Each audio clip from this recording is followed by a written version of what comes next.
मैं कई सार्वजनिक सभाओं को संबोधित करने के बाद और कई रोड शो करने के बाद मैं इस नतीजे पर पहुंचा हूं, और मैं ही नहीं बल्कि हर प्रबुद्ध नागरिक यह मानता है कि इस बार पश्चिमी बंगाल में भारतीय जनता पार्टी की सरकार बनने जा रही है। क्लियर मेजॉरिटी के साथ हमारी सरकार बनने जा रही है। पूरे पश्चिमी बंगाल में भय, दहशत, जुल्म और अत्याचार का एक माहौल लगातार 15 वर्षों तक रहा, लेकिन पश्चिमी बंगाल की जनता ने बराबर टीएमसी को 3-3 बार का मौका दिया। 15 वर्षों का समय, मैं समझता हूं किसी राज्य के विकास के लिए 15 वर्षों का समय यह कम नहीं होता है। देश में बहुत सारे ऐसे राज्य हैं जिन राज्यों ने केवल 5-8 वर्षों के अंदर ही अपने राज्य का विकास तेजी के साथ किया है।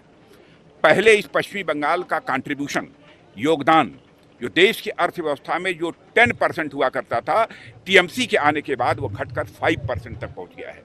ऐसे हालात हो गए हैं। लोग यहाँ भय और दहशत के माहौल में अपनी किसी तरीके से जिंदगी गुजार रहे हैं। इसलिए मैं पश्चिम बंगाल की जनता से अपील करना चाहता हूँ, इस बार परिवर्तन होना चाहिए, और यहाँ की माताओं बहनों को भी ये विश्वास दिलाना चाहता हूँ कि आप भारतीय जनता पार्टी के हाथों को मजबूत करिए। हम इस देश की, हमारे प्रधानमंत्री मोदी जी इस देश की महिलाओं को लोकसभा और विधानसभाओं में 33% का आरक्षण देने के लिए पूरी तरह से प्रतिबद्ध हैं। आज नहीं तो कल यह होकर ही रहेगा।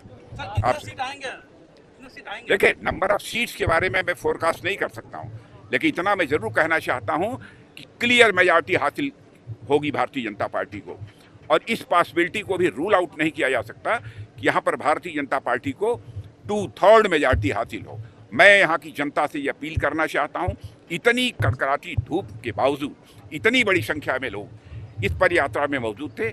लगता है कि अब लोगों ने मन बना लिया है कि यहाँ के बीजेपी के कैंडिडेट खोकन दास को भारी मतों से विजय दिलाकर वह पश्चिमी बंगाल की विधानसभा में भेजेंगे।